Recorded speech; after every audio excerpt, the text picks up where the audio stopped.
예, 오늘은 권리 포기라는 제목으로 함께 말씀을 생각해 보겠습니다. 현대인들에게 있어서 자신의 권리를 주장하는 일은 굉장히 예민한 문제입니다. 그러니까 중요하게 생각한다는 거죠. 경우에 따라 조금 다를 수는 있겠지만 일반적으로 자신의 권리가 조금이라도 침해를 받으면 결코 가만히 있지 않는 그런 모습이 바로 현대인들의 모습이라고 볼 수 있습니다. 그리고 자신의 권리를 최대한 주장하고 행사하려는 그런 경향을 보여줍니다. 최근에 유행하고 있는 갑질이라는 용어가 있지요. 갑질에 대해서는 여러 가지 측면에서 많은 이야기들을 할 수 있겠지만 그냥 이 권리 주장이라는 그런 어떤 연장선상에서도 이거를 이해할 수가 있어요. 자신의 권리 주장을 적당히 하면 그야말로 권리 주장이 되는 거고, 그게 심해지면 갑질이 되는 거죠. 그래서 대부분 이제 갑질을 한 사람들 입장에서는 억울해요. 아니, 내가 이렇게 말할 권리도 없냐? 내가 이렇게 요구할 권리도 없냐? 저 사람이 저렇게 잘못해서 내가 따졌는데 내가 그렇게 따질 권리가 없냐? 그 갑질을 했다는 사람 입장에서는 아마 대부분이 억울함을 호소할 겁니다. 근데 그런 측면이 또 있긴 있어요. 여러분들의 어떤 일반적인 모습들도 만약에 어떤 사람이 그걸 삐딱하게 보면 그것도 갑질이 될 수가 있어요. 그러니까 우리가 이 갑질에 대해서도 좀 신중하게 접근할 필요가 있습니다. 너무 그냥 그 어떤 인터넷 여론 때문에 또 언론에서 누구 하나 그냥 희생양으로 삼으면 우르르 몰려들어서 막 욕하고 끌어내리듯이 이제 그렇게 하는 행태는 그것도 그렇게 바람직한 건 아닌 것 같아요. 왜냐하면 우리는 그 전체 모습을 모르니까 그 앞뒤 전후 그런 어떤 맥락들을 모르기 때문에 어느 한 단면만 보고 그렇게 이야기한다면 막말로 저한테 기분 나쁘고 저한테 뭔가 상처받은 어떤 사람이 인터넷 글을 올려가지고 저를 나쁜 사람이라고 말하면 그것만 보면 사람들은 다 저한테 돌을 던질 거 아닙니까? 근데 제가 그렇게까지 돌을 맞을 정도로 그렇게 나쁜 사람은 아니잖아요. 그러니까 우리가 진짜 나쁜 그런 경우들도 있고 그런 경우에는 또 그런 상황에 맞게 우리가 대처해야 되겠지만 너무 그런 어떤 그 포털이나 그런 SNS에 올라오는 그 기사의 한 단면만 보고 너무 심하게 그렇게 이야기하는 거는 좀 조심해야 되겠다. 말이 나온 김에 좀 말씀을 드린 거고요. 아무튼 이 갑질이라는 것도 우리가 현대인들의 그런 어떤 권리를 주장하고자 하는 그 욕구, 그 욕망, 그게 이제 과도하다 보니까 이런 갑질이라는 것도 생겨나게 되는 겁니다. 그런데 오늘 본문을 보면 오늘 본문에서 사도 바울은 이런 어떤 현대인의 경향과는 정반대로 오히려 자신의 권리를 주장하기는커녕 오히려 자신의 권리를 포기하는 모습을 우리에게 보여주고 있습니다. 어떤 권리입니까? 아까도 읽었던 4절에서 6절 말씀에 보면 사도 바울이 의문문으로 되려 이제 반문하는 거죠. 사람들한테. 우리가 먹고 마실 권리가 없겠느냐. 여기서 우리라는 건 어떤 선교하는 데 있어서 그에 따른 어떤 지원이나 어떤 보상이나 어떤 대가를 받지 않고 자신이 일을 하면서 함께 사역을 했던 그런 바나바와 바울 자신을 이야기하는 겁니다. 그러면서 뭐라고 이야기해요?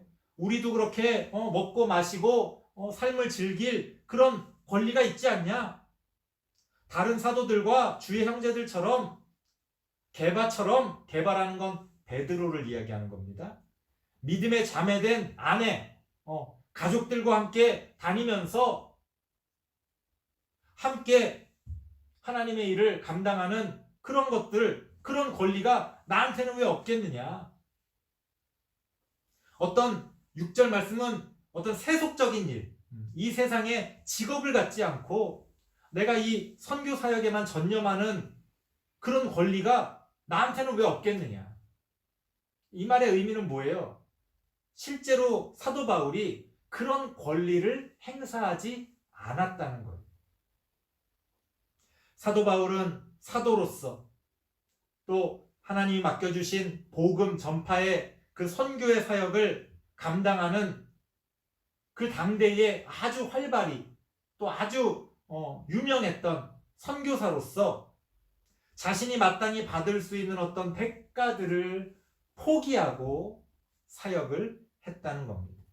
우리가 흔히 말하는 자비량 선교를 했다는 거예요. 자비량 선교라는 건 그 선교에 들어가는 재원을 자기가 벌어서 자기가 가진 걸로만 감당하면서 그 선교를 하는 걸 이야기하는 겁니다. 이것은 말처럼 쉬운 일이 아닙니다. 권리를 포기한다는 건 일단 우리의 본성을 거스르는 일이기 때문에 참 어려운 일이에요. 그냥 우리 아주 일상적인 상황에서 많이 벌어지는 거 보세요. 저도 이제 운전을 많이 하다 보니까 운전할 때 운전하다 보면 또 어딘가 이렇게 끼어들 상황이 생기잖아요. 그래서 나 자신도 많이 끼어들면서도 내가 어느 길을 막히는 길을 이렇게 가고 있을 때 누가 끼어들면 그렇게 기분이 나빠요. 그렇죠? 왜? 내가 이렇게 직진하고 내가 이렇게 가고 있는데 이게 내 권리인데 네가 뭔데 뒤늦게 와서 내 앞에 끼어들어? 뭔가 내 권리가 침해받은 것 같고 기분이 아주 나쁜 거예요. 저희 집 앞에도 이 역주행으로 저희 집에 이렇게 들어와야 되거든요. 이렇게 반대쪽에 그 다른 사람들이 막 주차를 해놔가지고 항상 이제 시장 쪽에서 역주행을 해서 이제 우리 집에 들어올 수밖에 없는데 그럴 때도 보면 사실 우리 집 근처에 사는 사람들이 거기를 어쩔 수 없이 이제 역주행해서 많이 왔다 갔다 합니다. 안 그러면 막 한참을 돌아야 되니까. 근데 간혹 이제 어떤 사람이 제가 이제 역주행해서 들어갈 때 딱 이제 나오려는 사람이 있어요. 그러면 어떤 경우에는 내가 이미 한참 들어갔어. 그 사람이 조금만 비켜주면 제가 갈 수가 있는데 아주 당당하게 나는 지금 너가 지금 역주행한 거고 나는 지금 내 권리니까 네가 비켜라 이거예요. 자기가 조금만 비켜주면 그냥 서로 이렇게 기분 좋게 지나갈 수가 있는데 아주 그냥 보란 듯이 빵빵거리면서 안 비키는 사람이 있어요. 그럼 힘 있어요? 제가 비켜야지. 그래서 뒤로 한참 10m 이상 빼주고 그런 일이 간혹 있습니다. 간혹. 아마 그 사람은 이 동네 사는 사람은 아니었을 것 같아요. 이 동네 사는 사람이면 그 형편을 아니까 그렇게까지 안 했을 텐데 근데 그런 일들 우리가 흔히 겪잖아요. 그냥 조금만 이해해주면 서로 크게 불편하지 않게 지나칠 수가 있는데 내 권리라 이거죠. 내 권리. 그래서 조금 양보할 수도 있는 문제지만 왠지 그러면은 내 권리가 침해받는 것 같고 내가 손해보는 것 같고 그래서 아주 그냥 그런 것에 예민하게 반응합니다. 이게 어떻게 보면 우리 본성이에요. 우리의 어떤 이기적인 우리의 어떤 욕심 많은 본성입니다. 그래서 권리를 포기한다는 건 아주 작은 일일지라도 쉬운 건 아니에요. 우리가 남에 대해서 이야기할 때 그까짓 거 그런 거 포기 못하나? 이렇게 생각하기 쉽지만 그게 내 일이라고 생각하면 그게 결코 손쉽게 아무렇지도 않게 이루어지는 건 아니라는 겁니다. 그래서 사도 바울이 자신이 사도로서 받을 수 있는 어떤 대가를 포기했다? 이건 작은 일도 아닐 뿐더러 우리의 일반적인 본성을 거스르는 거기 때문에 굉장히 어려운 일이었다. 또 하나 더 어려운 점이 있는데요. 그런 거예요. 내가 꼭 어떤 이기적인 욕심 때문이 아니더라도 이러한 권리를 포기하게 되면 어떤 일이 벌어집니까? 사도 바울이 자신의 본래 목적인 선교에 집중할 수 없다라고 하는 현실적인 문제가 발생해요. 아마 사도 바울도 그런 부분을 성경에 나오지 않지만 많이 고민했을 겁니다.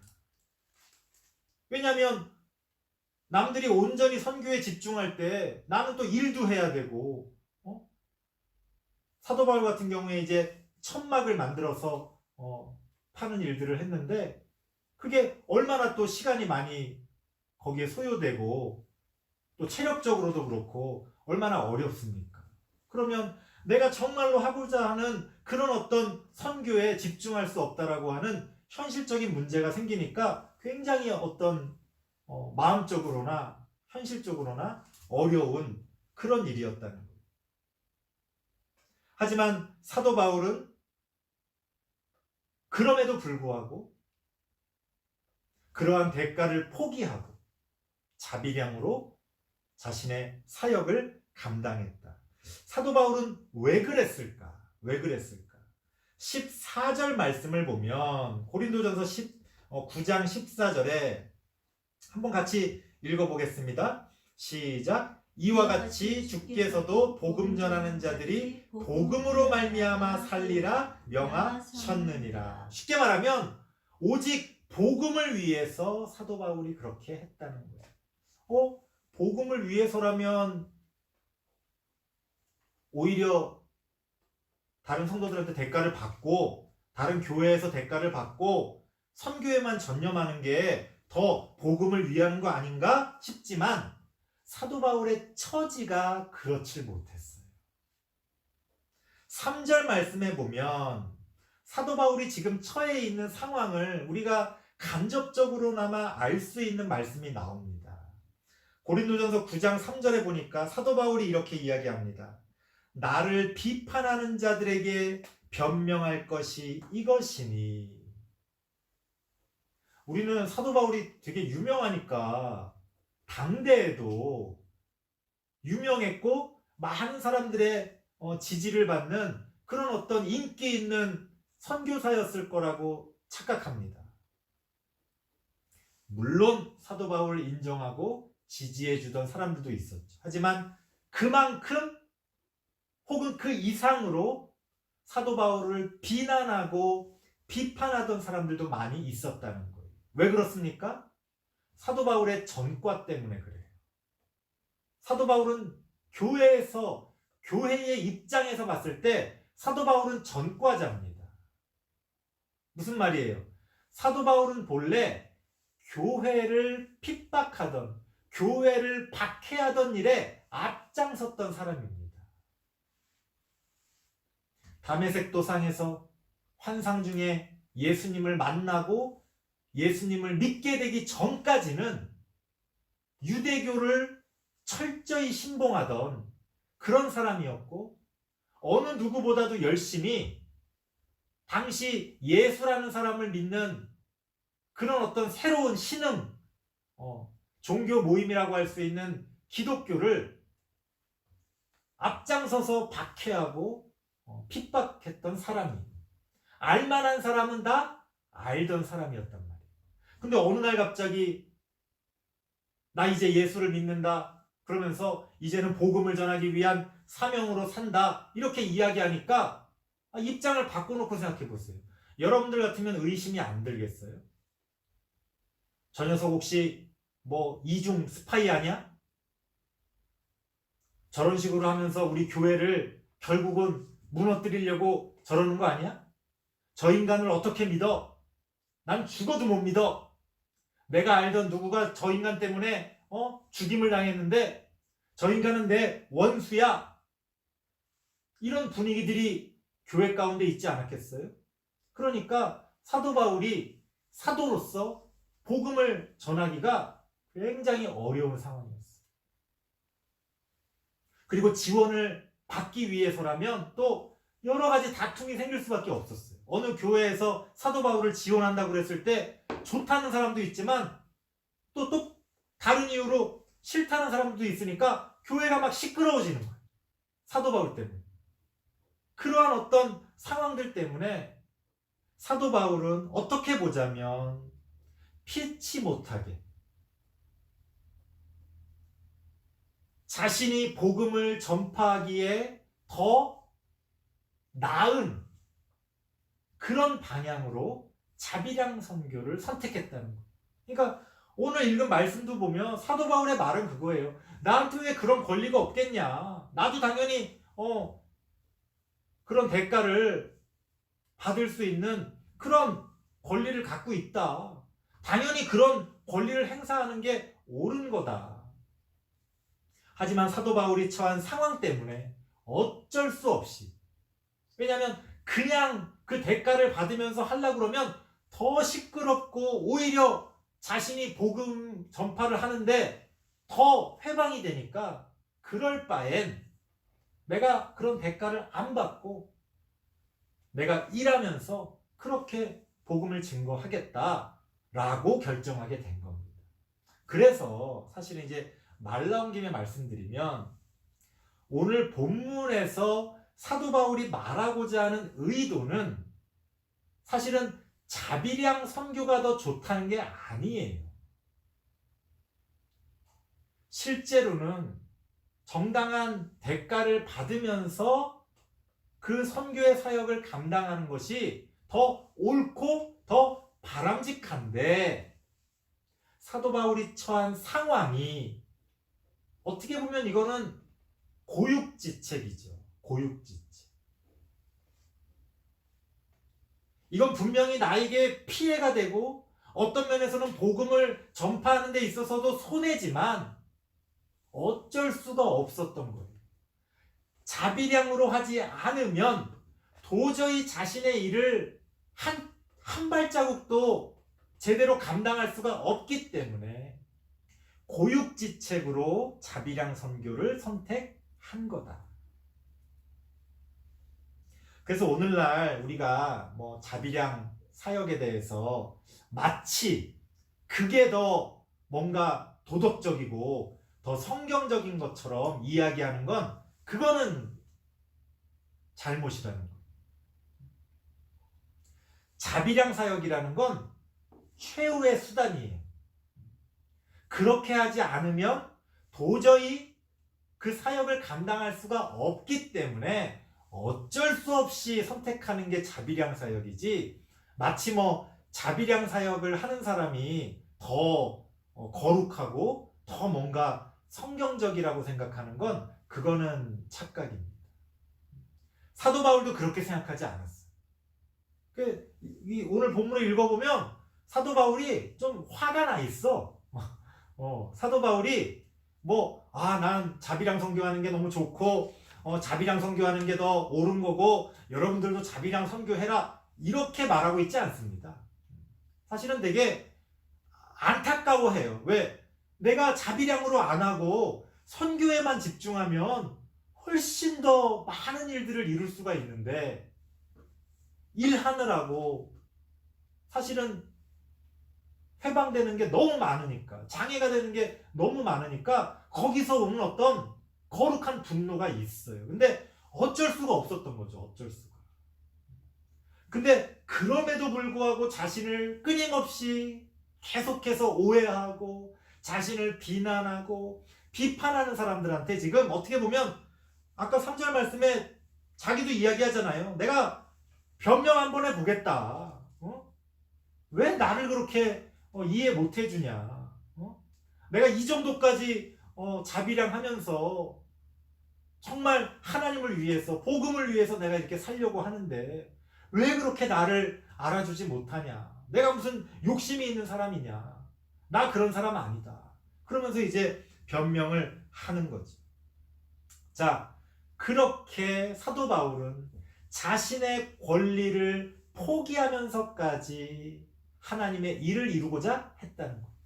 여러분 오해하시지 마세요. 다시 말씀드립니다. 제가 오늘 설교 제목을 권리 포기라고 잡았다고 해서 권리를 주장하는 거는 성경적인 게 아니고 권리를 포기하는 게 성경적이구나. 예수 믿는 사람은 뭔가 이렇게 권리를 포기하고 이렇게 손해보고 그렇게 살아야 되는구나. 그런 말씀 드리는 게 아니에요. 권리를 주장하는 게 더 바람직하고 옳은 겁니다. 그런데 권리를 주장하다 보면 어떤 상황에서는 그 권리를 주장하는 게 본래의 그 뜻과는 달리 일을 더 망쳐놓는 경우가 있어요. 그럴 때는 더 큰 뜻을 위해 차라리 어떻게 하는 게 좋다는 거예요? 권리를 포기할 줄도 알아야 된다는 거예요. 권리를 포기해라 이게 아니라 더 큰 하나님의 뜻을 이루기 위해 권리를 포기할 줄도 알아야 된다. 그런 지혜가 있어야 된다는 거예요. 기독교인은 무조건 손해봐라 이런 뜻이 아니라 손해볼 줄도 알아야 된다. 더 큰 것을 위해. 소인배들은 자신의 작은 권리를 주장하기 위해 공동체의, 전체의, 다른 사람의 더 큰 일을 망가뜨려 버립니다. 그게 소인배예요. 군자는 어떻습니까? 하나님을 믿는 사람은 어때야 돼요? 때로는 더 큰 일을 위해, 더 좋은 어떤 뜻을 위해 때로는 나의 큰 권리조차도 포기할 줄 알아야 된다는 것. 그것이 사도 바울이 우리에게 주는 교훈입니다. 자, 그렇다면 사도 바울에게는 또 우리에게는 그렇게 권리를 포기했을 때 아무런 보상도 없는 것이냐? 그건 그냥 그렇게 날아가는 거냐? 그렇지가 않다는 거예요. 참 보면 성경을 읽다 보면 하나님이 꼼꼼하셔. 그리고 언뜻 보면 불공평해 보이지만 깊이 보면 참 공평합니다. 사도 바울이 그러한 큰 것을 포기했을 때, 그 권리를 포기했을 때 그냥 그렇게 희생하는 걸로 끝나는 것이 아니라 사도 바울에게는 또 다른 차원의 보상이 주어졌다는 겁니다. 오늘 본문에서는 그 보상에 대해서 두 가지를 이야기합니다. 2절 말씀 같이 한번 읽어보겠습니다. 2절 고린도전서 9장 2절입니다. 시작. 다른 사람들에게는 내가 사도가 아닐지라도 너희에게는 사도이니 나의 사도됨을 주 안에서 인친 것이 너희라. 무슨 말이에요? 남들은 나를 사도로 인정하지 않는다고 하고 남들은 나를 사도인 것을 못 믿겠다고 하고 남들은 나를 그런 취급하지만 너희는, 그래서 너희라는 건 고린도 교회 교인들이죠. 고린도 교회는 사도 바울이 선교해서 세운 교회잖아요. 그러니까 너희는 알고 있지 않냐. 그리고 너희가 지금 복음을 받아서 예수님을 믿게 됐다는 것 자체가 이미 내가 사도라는 그런 증거 아니겠느냐. 바울에게 복음을 전해받고 그리스도인이 된 성도들 그 자체가 바로 사도 바울에게 보상이 된다는 것. 이게 무슨 말입니까? 우리는 보상이라고 그러면 물질적인 걸 생각하잖아요. 그게 아니라는 거예요. 그 물질적인 것이 아니라 바로 사람이 보상이라는 거예요.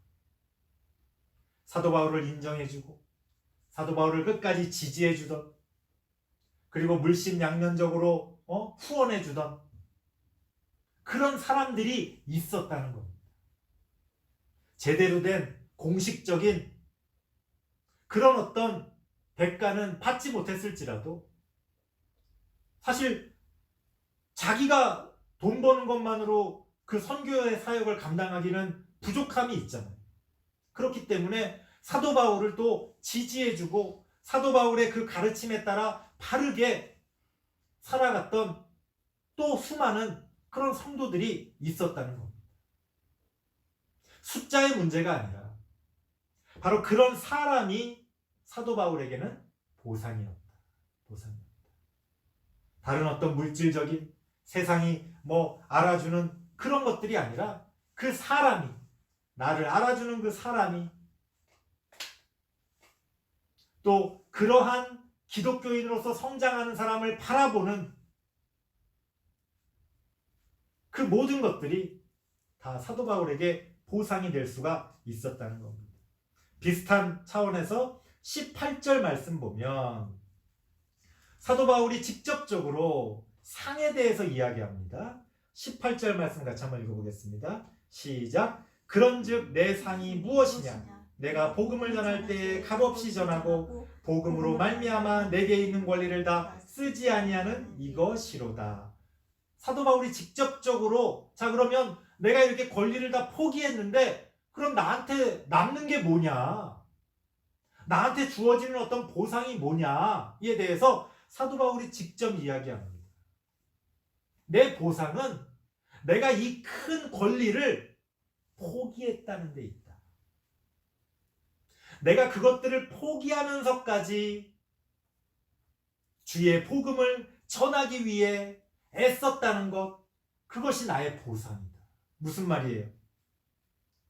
스스로만 느끼고 알 수 있는 자부심과 자존감이 있는 거예요.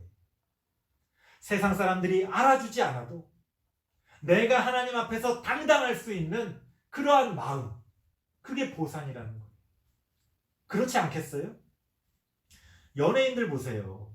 우리가 볼 때는 꽤 인기도 있고 돈도 많이 버는데도 본인은 한없이 자존감이 낮아져서 결국은 뭐 안타까운 그런 어떤 상황에 처해지는 모습을 우리가 흔하게 보잖아요.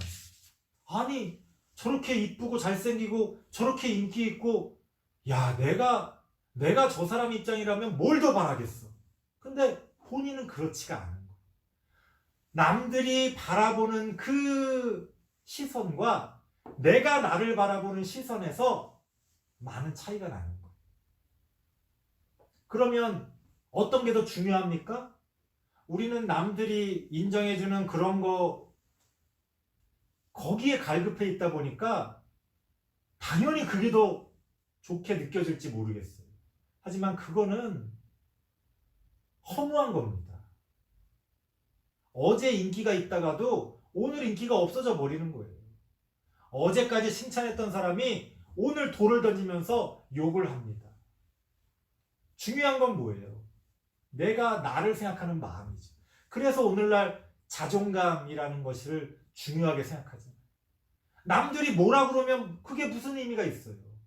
남들이 너 잘났다 이야기해도 내 스스로 못났다고 생각하면 난 못난 사람이에요. 그런데 남들이 다 나보고 못났다고 그래도 내 스스로 내가 잘났다고 생각하면 뭐 누가 뭐라고 한들 나는 잘난 사람인 거죠. 착각하면서 살아라 그 뜻이 아니라 사도 바울에게는 분명한 기준이 있었다는 거예요. 어떤 것이 옳은지, 어떤 것이 더 가치 있는지, 그래서 그것을 위해서 과감하게 자신의 권리를 포기했다는 것, 그것만큼 큰 자부심이 어디 있겠어요. 그것만큼 사도 바울을 지켜줬던, 사도 바울이 그 힘든 상황에서도 하나님의 일들을 감당할 수 있게 해줬던 힘이, 원동력이 되었다는 겁니다. 사도 바울은 그것이 나의 보상이다. 어떤 면에서 보면 나는 그거면 됐다. 하지만 사도 바울은 그걸 큰 보상으로 느꼈다는 거예요. 우리가 볼 때는 사도 바울이 지금 뭔가 아까워서 그래서 뭐 결국 또 뭐 좀 더 대가를 달라는 건가? 그런 얘기하고 있는 게 아니에요. 자신의 상황을, 자신의 마음을 진솔하게 이야기하면서 결국 사도 바울이 말하고자 하는 건 뭡니까? 나를 통해 예수 그리스도를 영접하게 된 그 성도들, 그 사람들이 바로 내 보상이다. 나는 그거면 됐다. 무슨 대단한 물질적인 보상이나 누가 알아주는 거 없어도 저 사람들이 내 보상이다. 그거면 됐다. 나를 통해 예수를 믿게 된 사람이 있다는 것. 심지어 그 사람 자신도 그거를 인정하지 않을지라도 난 그거면 됐다. 내가 하나님의 일들을 감당하고 주의 복음을 전했다는 것 그 자체만으로도 사도 바울에게는 그것이 보상이 됐다는 겁니다. 자신이 하나님의 일을 감당하기 위해 많은 것들을 포기하고 주의 길을 지금 걸어가고 있다라고 하는, 내가 얻으려고만 하면, 내가 주장하고 얻으려고만 하면 얻을 수도 있지만 더 큰 하나님의 일들을 이루기 위해 내가 그러한 것들을 내려놓고 포기했다라고 하는 그 사도 바울의 자부심, 그 자존감이 사도 바울에게는 가장 큰 보상이었다는 겁니다. 자, 그런 식으로 하나님은 일일이 우리들의 그러한 어떤 권리 포기에 대해서 보상해 주세요. 그러니까 억울할 거 없어요. 내가 예수를 믿고, 전에 정말 그런 생각 많이 했거든요. 성경을 따라 살려고 하니까 이건 뭐 너무 손해봐야 될 게 많아. 그래서 전에 어릴 때는 그런 생각 많이 했어요. 내가 괜히 예수를 믿어서 더 좀 약삭빠르게 더 좀 내 이익을 추구하면서 살았으면 지금보다 더 잘 먹고 잘 살았을 텐데, 내가 왜 하필 예수를 믿게 돼서 이렇게 고생인가? 그런 생각도 한 번쯤 해본 적이 있어요. 지금은 아닙니다. 이것이 나의 복이구나. 이것이 하나님의 은혜이구나. 나는 내가 뭔가를 포기한다고 생각했지만 아니다. 하나님은 오히려 더 좋은 것을 나에게 주시는구나. 사도 바울은 그것을 알고 있었다는 겁니다.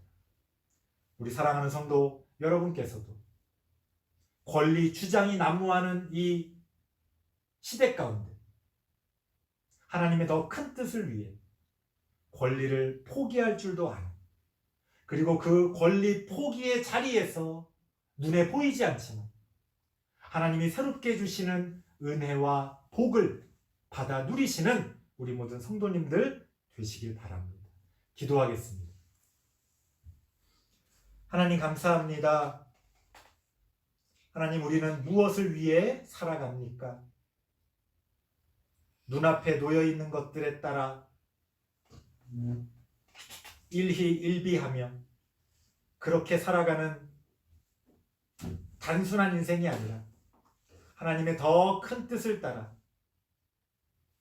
때로는 세상이 이해할 수 없는 그러한 선택들로 우리의 삶을 형성해가는 그런 우리가 되게 하여 주시옵소서. 뻔한 재미없는 인생이 아닌 흥미진진하고 항상 역동적인, 때로는 힘들지만 또한 한없이 보람 있는 그런 우리의 삶이 되어질 수 있도록 하나님 함께하여 주시옵소서. 예수님의 이름으로 기도드리옵나이다. 아멘.